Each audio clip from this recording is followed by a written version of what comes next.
Ê,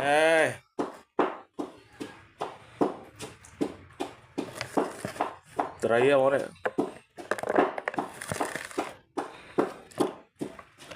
ដាក់កាយបានអីប៉ុណ្្នឹងបាយដាក់កាយត្រីប៉ុណ្ណឹងនិយាយខុសហើយទួយក៏ប្រកាន់ណាបងណាដាក់ទ្រូយដូចថាអញ្ចឹង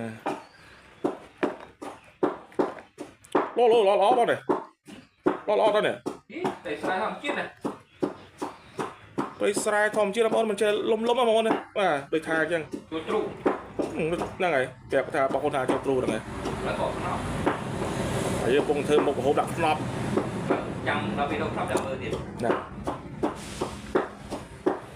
អូយល្អណា